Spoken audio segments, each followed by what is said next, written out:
திருவள்ளூர் அருகே காக்கலூர் சிப்காட் பகுதியில் உள்ள பெயிண்ட் ஆலையில் தீ விபத்து ஏற்பட்டிருக்கிறது. பெயிண்ட் ஆலையின் மேற்கூரை தகடு விழுந்து ஒருவர் உயிரிழந்துள்ளார். இது தொடர்பாக செய்தியாளர் எழிலிடம் கேட்கலாம். எழில், எதனால தீ விபத்து நடந்ததா சொல்றாங்க? தீயணைப்பு வாகனங்கள் வந்திருக்கா? இன்னும் எத்தனை பேர் அந்த தொழிற்சாலையில சிக்கியிருக்கிறதா சொல்லப்படுது? பெயிண்ட் ஆலையின் மேற்கூரை தகடு விழுந்து ஒருவர் உயிரிழந்திருக்கிறார். அவருடைய விவரம் இருக்கா? ராதா, திருவள்ளூர் அடுத்த காக்கலூர் தொழிற்பேட்டையில் பல்வேறு தொழில் நிறுவனங்கள் இயங்கி வருகிறது. அதில் தனியாருக்கு சொந்தமான பெயிண்ட் தொழிற்சாலையில் தான் திடீரென இந்த தீ விபத்து ஏற்பட்டது. பயங்கர சத்தத்துடன் வெடித்து இது தீப்பற்றியது. உடனடியாக தீயணைப்பு துறையினருக்கு தகவல் அளிக்கப்பட்டது. இந்த அடிப்படையில் திருவள்ளூர் மற்றும் பேரம்பாக்கம் ஆகிய 2 தீயணைப்பு வாகனங்களில் சென்ற வீரர்கள் தீயை கட்டுப்படுத்தும் பணியில் ஈடுபட்டு வருகிறார்கள்.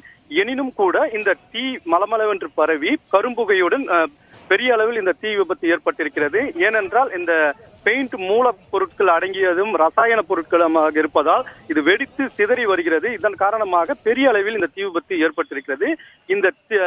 இதில் பணி புரிந்து வந்த 10க்கும் மேற்பட்டோர் இந்த உள்ளே சிக்கியிருப்பதாக ஒரு தகவல் வெளியாகி இருக்கிறது.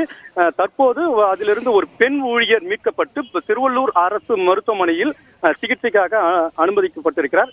இந்த நிலையில்தான் இந்த பெயிண்ட் தொழிற்சாலையின் அருகே இருக்கக்கூடிய மற்றொரு தொழிற்சாலையில் பணிபுரிந்த ஒருவர் பணி முடிந்து வெளியே இருசக்கர வாகனத்தில் வந்தபோது இந்த பெயிண்ட் தொழிற்சாலையில் அந்த பேரல் வெடித்து பயங்கர சத்தத்துடன் வெடித்து அந்த சீட், அதாவது அந்த மேற்கூரை இரும்பு தகடினாலான மேற்கூரை இவர் மேல் விழுந்திருக்கிறது.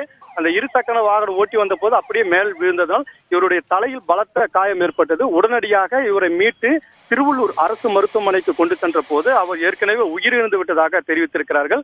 தொடர்ந்து தீயை கட்டுப்படுத்தும் பணியில் தீயணைப்பு வீரர்கள் ஈடுபட்டு வருகிறார்கள்.